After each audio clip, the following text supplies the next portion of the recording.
আমি chief adviser যা বললেন সেটা আবারও আমি আপনাদেরকে জানাচ্ছি।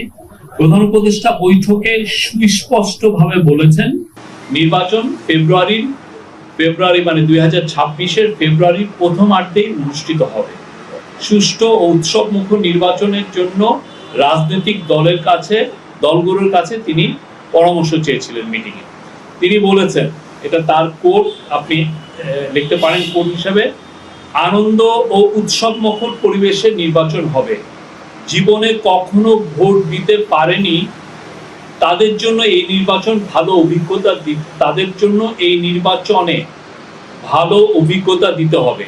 যারা ভোট দিতে গিয়ে তিক্ত অভিজ্ঞতার সম্মুখীন হয়েছেন পূর্বে, তাদেরও ভালো অভিজ্ঞতা দিতে হবে। কেউ যেন বলতে না পারে যে আমাকে ভোট দিতে দেওয়া হয়নি।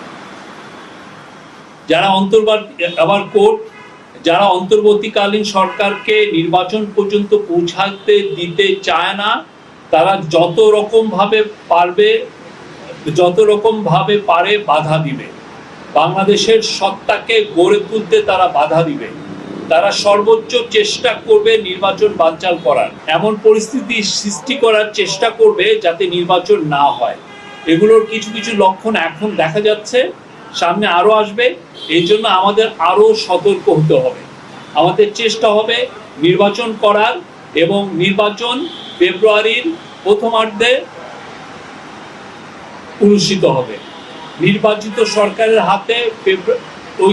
সরকারের হাতে আমরা ক্ষমতা হস্তান্তর করব।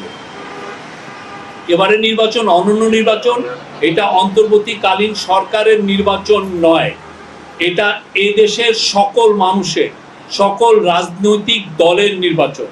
এই নির্বাচনের আকাঙ্ক্ষা হলো ভবিষ্যতের বাংলাদেশ নির্মাণের। এই নির্বাচন হবে নিজেদের পায়ে দাঁড়ানোর, সাহস অর্জনের, নিজের ভঙ্গিতে দেশ পরিচালনার নির্বাচন। এই নির্বাচনে অন্য কোনো দেশের থাবা মারার কোনো সুযোগ যেন না থাকে। আমরা এই নির্বাচন আয়োজনে আপনাদের সর্বাত্মক সমর্থন চাই। উনি আবার বলেছেন, প্রতি পদে পদে বাধা আসবে, সবার মনে দ্বন্দ্ব তৈরি করার চেষ্টা করবে।